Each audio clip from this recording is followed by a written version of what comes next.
Need to program your Rogers Champion remote? Here's how to get it done in just a few simple steps.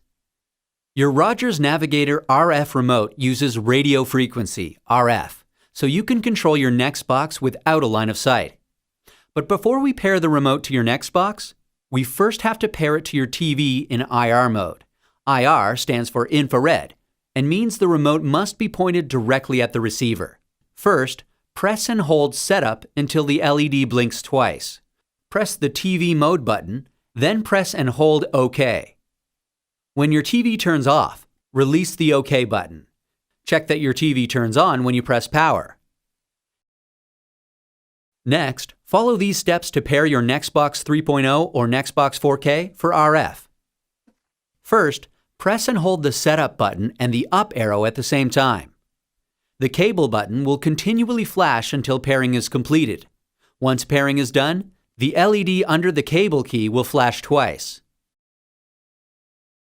If you have multiple Nextbox units, follow these steps to unpair the remote from RF so you can use it in IR mode.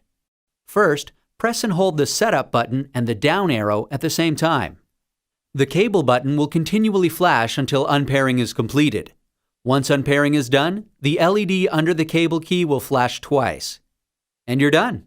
Thanks for watching. If you have any questions, we're here to help. Visit us online at rogers.com/support.